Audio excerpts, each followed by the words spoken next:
Welcome back to Siri Creations friends. ಇವತ್ತು ಒಂದು ಹೊಸ ಡಿಸೈನು ಸಿಂಪಲ್ ಆಗಿರೋದು ಯಾವ ರೀತಿ ಮಾಡೋದು ಅಂತ ನೋಡ್ಕೊಳ್ಳೋಣ. ಮೊದಲಿಗೆ ನಾನು ಸ್ಯಾರಿಗೆ ಲಾಕ್ ಮಾಡ್ಕೊಂಡಿದ್ದೀನಿ ನೋಡಿ. ಇಲ್ಲಿ ಗಂಟು ಹಾಕಿ ಲಾಕ್ ಮಾಡಿದ್ದು, ಅದೇ ಪಾಯಿಂಟ್ಗೆ ನೀಡಲ್ನ ಹಾಕಿ ಒಂದು ಚೈನ್ ಹಾಕೋತಾ ಇದ್ದೀನಿ. ಈ ಥರ ಒಂದು ಚೈನ್ ಹಾಕೊಂಡಾಗ ಲಾಕ್ ಆಗುತ್ತೆ. ಮತ್ತು ಇವಾಗ ನಾನು ಚೈನ್ಗಳನ್ನ ಹಾಕೋತಾ ಇದ್ದೀನಿ. ಲಾಕ್ ಮಾಡಿ ಆದಮೇಲೆ ಇವಾಗ ಚೈನ್ಗಳನ್ನ ನಾವು ಕೌಂಟ್ ಮಾಡಬೇಕು. ನಾನಿಲ್ಲಿ ಒಟ್ಟು 4 ಚೈನ್ಗಳನ್ನ ಹಾಕೋತಾ ಇದ್ದೀನಿ ನೋಡಿ. 4 ಚೈನ್ ಹಾಕ್ಕೊಂಡು ಈ ರೀತಿ ಸ್ಟ್ರೈಟಾಗಿಟ್ಟು ಸಿಂಗಲ್ ಕ್ರೋಶೆಯಿಂದ ನಾವು ಲಾಕನ್ನು ಮಾಡ್ಕೊಳ್ಳೋಣ. ಸ್ಟ್ರೈಟಾಗಿಟ್ಟಿನೇ ಲಾಕ್ ಮಾಡ್ಕೋಬೇಕು. ಲಾಕ್ ಮಾಡಿ ಆದಮೇಲೆ ನಾನಿವಾಗ ದಾರ ತೆಗೆದು ಒಂದು 3 mm ಸೈಜಲ್ಲಿ ಬೀಡನ್ನು ಹಾಕೋತಾ ಇದ್ದೀನಿ. ಬೀಡ್ ಹಾಕ್ಕೊಂಡು ಬೀಡನ್ನ ನಾವು ಲಾಕ್ ಮಾಡಬಾರ್ದು. ಹಾಗೆಯೇ ಸೂಜಿ ಮೇಲೆ 2 ಸತಿ ದಾರ ತಗೊಂಡು ನೋಡಿ ಈ ಥರ ಕ್ರಾಸಾಗಿ ನೀಡಲ್ನ ಇಟ್ಕೊಳ್ಳಿ. ಸ್ವಲ್ಪನೇ ಡಿಸ್ಟೆನ್ಸಲ್ಲಿ ನಾವು ನೀಡಲ್ನ ಹಾಕಿ ತ್ರಿಬಲ್ ಕ್ರೋಶೆನ ಮಾಡ್ಕೋಬೇಕು. ದಾರ ತೆಗೆದು 4 ಲೂಪ್ ಆಗಿರುತ್ತೆ. ಫಸ್ಟು 2ರಲ್ಲಿ 1, ಇವಾಗ 3 ಲೂಪ್ ಆಗಿದೆ, ಮತ್ತೆ 2ರಲ್ಲಿ 1, ಕೊನೆಯದಾಗಿ 2 ಲೂಪ್ ಆಗಿರುತ್ತೆ. ಈ 2ಅನ್ನು ಕೂಡ 1 ಮಾಡ್ಕೊಳ್ಳೋದು ನೋಡಿ. ಇದು ಒಂದು ತ್ರಿಬಲ್ ಕ್ರೋಶೆ. ಮತ್ತು ಇವಾಗ ದಾರ ಮೇಲ್ ಮಾಡಿ ಒಂದು ಬೀಡನ್ನ ಹಾಕೋತಾ ಇದ್ದೀನಿ. ಬೀಡನ್ನ ಹಾಕಿ ಆದಮೇಲೆ ಸೂಜಿ ಮೇಲೆ 2 ಸತಿ ದಾರಾನ ತಗೋಬೇಕು ನೋಡಿ. ಸೂಜಿನ 2 ಸತಿ ಈ ಥರ ದಾರ ತಗೊಂಡು ಸೇಮ್ ಪಾಯಿಂಟ್, ನಾವು ಫಸ್ಟ್ ಎಲ್ಲೂ ತ್ರಿಬಲ್ ಕ್ರೋಶೆ ಮಾಡಿದ್ವಿ ಅಲ್ವಾ, ಅದೇ ಪಾಯಿಂಟ್ಗೆ ನಾವು ಮತ್ತೆ ತ್ರಿಬಲ್ ಕ್ರೋಶೆನ ಮಾಡ್ಕೋಬೇಕು. 2ರಲ್ಲಿ 1 ಅನ್ನೋ ಒಂದು ಇದು 3 ಸತಿ ಬರುತ್ತೆ ಇದಕ್ಕೆ ನೋಡಿ. ಇಲ್ಲಿ 2 ಬೀಡ್ ಹಾಕಿ ಮಾಡಿದೆ. ಇವಾಗ ಏನು ಮಾಡ್ತೀನಿ, ಬೀಡನ್ನ ಹಾಕೋದಿಲ್ಲ, ಹಾಗೆಯೇ ನಾನು ಸೇಮ್ ಪಾಯಿಂಟ್ಗೆ ತ್ರಿಬಲ್ ಕ್ರೋಶೆನ ಮಾಡ್ಕೋತಾ ಇದ್ದೀನಿ.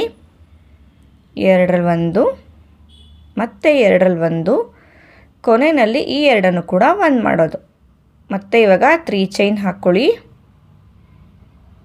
3 ಚೈನ್ ಹಾಕಿ ನಾವೇನು ತ್ರಿಬಲ್ ಕ್ರೋಶೆ ಮಾಡಿದ್ವಿ ಅಲ್ವಾ, ಅದೇ ತ್ರಿಬಲ್ ಕ್ರೋಶೆಗೆ ನಾವು ಹಾಕಿದ್ದಂಥ 3 ಚೈನ್ನ ನಾವು ಲಾಕ್ ಮಾಡ್ಕೋಬೇಕು.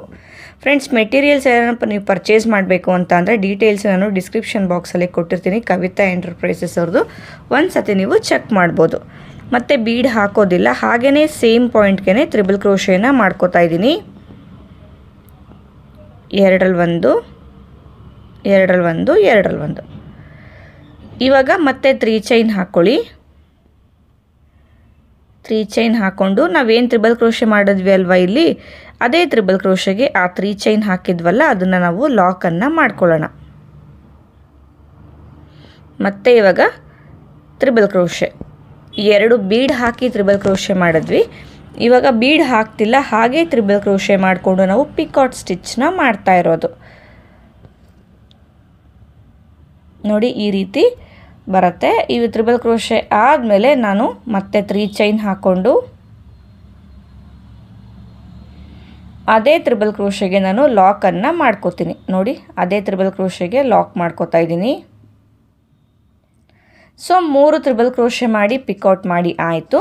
ಇವಾಗ ಏನು ಮಾಡ್ತೀನಿ, ಮತ್ತೆ ಬೀಡನ್ನ ಹಾಕ್ಕೊಂಡು ತ್ರಿಬಲ್ ಕ್ರೋಶೆನ ಮಾಡ್ಕೋತೀನಿ ನೋಡಿ. ಬೀಡನ್ನ ಹಾಕ್ಕೊಳ್ಳಿ. ಸೂಜಿ ಮೇಲೆ 2 ಸತಿ ದಾರ ತಗೊಂಡು ನೋಡಿ ಸೇಮ್ ಪಾಯಿಂಟು ನಾವೇನು ಇಷ್ಟೊತ್ತು ವರ್ಕ್ ಮಾಡಿದ್ವಿ ಅಲ್ವಾ, ಅದೇ ಪಾಯಿಂಟ್ಗೆ ಬೀಡನ್ನ ಹಾಕಿ ತ್ರಿಬಲ್ ಕ್ರೋಶೆನ ಮಾಡ್ಕೋತಾ ಇರೋದು. ತ್ರಿಬಲ್ ಕ್ರೋಶೆ ಆದಮೇಲೆ ಸೊ ಮತ್ತೆ ಇವಾಗ ಇನ್ನೂ ಒಂದು ಬೀಡನ್ನ ತಗೊಂಡು ತ್ರಿಬಲ್ ಕ್ರೋಶೆನ ಮಾಡ್ಕೋತೀನಿ. ಬೀಡ್ ಹಾಕ್ಕೊಳ್ಳಿ. ಸೂಜಿ ಮೇಲೆ 2 ಸತಿ ದಾರ ಸುತ್ತಕೊಂಡು ವರ್ಕ್ ಮಾಡೋ ಅಂಥದ್ದಕ್ಕೆ ನಾವು ತ್ರಿಬಲ್ ಕ್ರೋಶೆ ಅಂತ ಹೇಳ್ತೀವಿ ಅಲ್ವಾ. ಸೊ ಅದೇ ರೀತಿ ವರ್ಕನ್ನು ಮಾಡ್ಕೋಬೇಕು. ಸೇಮ್ ಪಾಯಿಂಟ್ಗೆ ಮಾಡ್ಕೊಳ್ಳಿ. ಸೇಮ್ ಪಾಯಿಂಟ್ಗೆ ಮಾಡ್ಕೊಂಡ್ರೆ ಡಿಸೈನ್ದು ಶೇಪು ತುಂಬ ಚೆನ್ನಾಗಿ ಬರುತ್ತೆ ನಮಗೆ. ಒಂದೊಂದು ಚೂರು ಪಕ್ಕದಲ್ಲಿ ಕೂಡ ಮಾಡ್ಕೋಬೋದು. ಸೇಮ್ ಪಾಯಿಂಟ್ ಸ್ವಲ್ಪ ಹೋಲ್ ಆಯಿತು ಅಂತ ಅನಿಸಿದ್ರೆ ನೋಡಿ. ಕಂಪ್ಲೀಟ್ ಆದಮೇಲೆ ಈ ಥರ ಕಾಣಿಸುತ್ತೆ ಇದು. ಇವಾಗ ಸ್ಟ್ರೈಟಾಗಿ ನೋಡಿಕೊಂಡು ಒಂದೇ ಒಂದು ಪಾಯಿಂಟು ಒಳಗಡೆಗೆ ಲಾಕ್ ಮಾಡ್ಕೋಬೇಕು ನೋಡಿ. ಇದು ಈ ರೀತಿ ಬಂದಿದೆ. ಎಷ್ಟು ಕ್ಯೂಟ್ ಆಗಿದೆ ಅಲ್ವಾ ಆರ್ಚು, ತುಂಬಾ ಚೆನ್ನಾಗಿದೆ ಫ್ರೆಂಡ್ಸ್. ಒಂದು ಸತಿ ಟ್ರೈ ಮಾಡಿ. ತುಂಬ ಬೇಗ ಕೂಡ ಆಗುತ್ತೆ, ಹೊಸ ಡಿಸೈನ್ ಕೂಡ. ಒಂದು ಸತಿ ನೀವು ಟ್ರೈ ಮಾಡಿ. ಇವಾಗ ಕುಚ್ಚು ಹಾಕೋದಕ್ಕೆ ನಾನು 4 ಚೈನ್ ಹಾಕೋತಾ ಇದ್ದೀನಿ. 4 ಚೈನ್ ಹಾಕ್ಕೊಂಡು ಈ ರೀತಿ ಸ್ಟ್ರೈಟಾಗಿಟ್ಟು ಸಿಂಗಲ್ ಕ್ರೋಶೆಯಿಂದ ನಾವು ಲಾಕನ್ನು ಮಾಡ್ಕೊಳ್ಳೋಣ. ಲಾಕ್ ಮಾಡ್ಕೊಳ್ಳಿ. ಮತ್ತು ಇವಾಗ ಸೂಜಿ ಮೇಲೆ ದಾರ 2 ಸತಿ ದಾರ ತೊಗೊಂಡು ತ್ರಿಬಲ್ ಕ್ರೋಶೆ ಮಾಡ್ಕೋಬೇಕು. ಅದಕ್ಕಿಂತ ಮುಂಚೆ ಒಂದು ಬೀಡನ್ನ ಹಾಕ್ಕೊಳ್ಳಿ.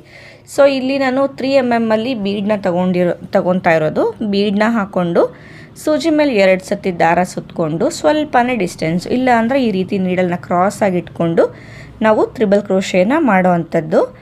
ಸೊ ಇದು ಆರ್ಚ್ ಯಾವ ರೀತಿ ಮಾಡಿಕೊಂಡೆ ಅಂತ ಅಂದರೆ 2 ಬೀಡ್ ಹಾಕಿ ಮಾಡಿದ್ದು, ಆಮೇಲೆ 3 ಪಿಕಾಟ್ ಸ್ಟಿಚ್ ಮಾಡ್ಕೊಂಡಿದ್ದು, ಮತ್ತು 2 ಬೀಡನ್ನು ಹಾಕಿದ್ದು.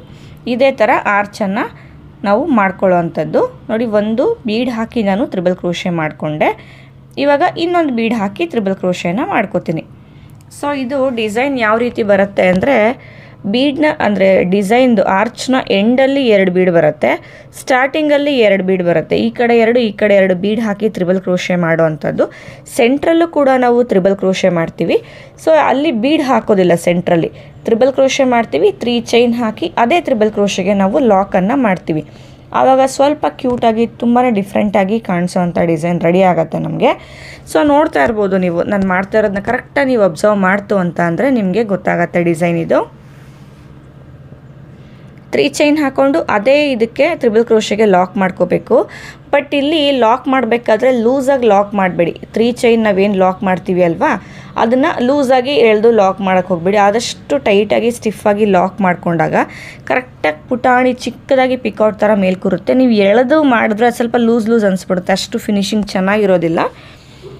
ಸೊ ಹಾಗಾಗಿ ಸ್ವಲ್ಪ ಟೈಟಾಗೇ ಲಾಕ್ ಮಾಡ್ಕೊಳ್ಳಿ. ನೋಡಿ, ಇಲ್ಲಿ 3 ಚೈನ್ ಹಾಕಿ ಅದೇ ಕಂಬಕ್ಕೆ ಲಾಕ್ ಮಾಡ್ತಾ ಇದ್ದೀನಲ್ವ, ನೋಡಿ ನೀಡಲ್ ಎತ್ತೋದಿಲ್ಲ ನನ್ನ ಮೇಲೆ, ಅಲ್ಲಿಂದ ಅಲ್ಲಿಗೆ ನಾನು ಲಾಕ್ ಮಾಡ್ಕೋತೀನಿ. ಸೊ ಮತ್ತೆ ತ್ರಿಬಲ್ ಕ್ರೋಶೆ ಸೇಮ್ ಪಾಯಿಂಟ್ಗೆ. ಇದು ಸೇಮ್ ಪಾಯಿಂಟ್ಗೆ ನಿಮಗೆ ಮಾಡೋದಕ್ಕೆ ಕಷ್ಟ ಆಯಿತು ಅಂತ ಅಂದರೆ ಪಕ್ಕ ಕೂಡ ಮಾಡ್ಕೋಬೋದು. ಹತ್ರಕ್ಕೆ ಪಕ್ಕ ಅಂದರೆ ಹತ್ರನೇ ಪಕ್ಕ ಕೂಡ ಮಾಡ್ಕೋಬೋದು. ಸೊ ಅದು ನಿಮಗೆ ಕಂಫರ್ಟಬಲ್ ಆಯಿತು ಅಂದರೆ ಆ ರೀತಿ ಕೂಡ ನೀವು ಈ ಡಿಸೈನ್ನ ಟ್ರೈ ಮಾಡ್ಬೋದು. ನೋಡಿ, ಇವಾಗ 3 ಪಿಕಾಟ್ಸ್ ಆಗಿದೆ. ನೋಡಿ, 3 ಪಿಕಾಟು ಕಂಪ್ಲೀಟ್ ಆಯ್ತಲ್ವಾ. ಸೊ ಇವಾಗ ಇನ್ನೊಂದು ಬೀಡನ್ನ ತಗೋತೀನಿ ನಾನು. ಬೀಡನ್ನ ತಗೊಂಡು ತ್ರಿಬಲ್ ಕ್ರೋಶೆನ ಮಾಡೋ ಅಂಥದ್ದು.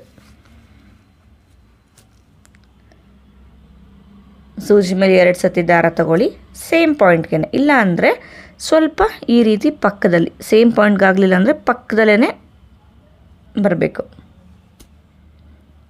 ತ್ರಿಬಲ್ ಕ್ರೋಶೆ 2ರಲ್ಲಿ 1 ಮತ್ತು ಈ 2 ಸಹ 1 ಮಾಡ್ಕೊಳ್ಳೋಣ. ಮತ್ತು ಇವಾಗ ಇನ್ನೂ ಒಂದು ಬೀಡನ್ನ ಹಾಕಿ ತ್ರಿಬಲ್ ಕ್ರೋಶೆನ ವರ್ಕ್ ಮಾಡ್ಕೊಳ್ಳಿ.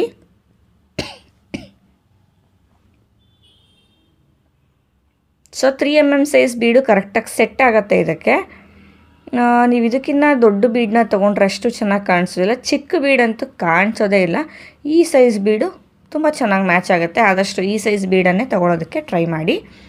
ನೋಡಿ, ಇವಾಗ ಕಂಪ್ಲೀಟ್ ಆದಮೇಲೆ ಫಸ್ಟು ಈ ರೀತಿ ಇಟ್ಕೊಂಡು ನೋಡ್ಕೋತೀನಿ ಸ್ಟ್ರೈಟಾಗಿ ಎಲ್ಲಿಗೆ ಬರುತ್ತೆ ಅಂತ. 1 ಪಾಯಿಂಟ್ ಒಳಗಡೆಗೆ ಲಾಕನ್ನು ಮಾಡ್ಕೋತೀನಿ. ನೋಡಿ, ಇದು 2 ಆರ್ಚು ಕಂಪ್ಲೀಟ್ ಆಗಿದೆ. ಮೊದಲನೇ ಆರ್ಚು ಒಂದೇ ಪಾಯಿಂಟಿಗೆ ಮಾಡಿದ್ದೀನಿ, 2ನೇ ಆರ್ಚು ಸ್ವಲ್ಪ ಪಕ್ಕ ಮಾಡ್ಕೊಂಡಿದ್ದೀನಿ. ಈ ಥರ ಕೂಡ ನೀವು ಮಾಡ್ಕೋಬೋದು.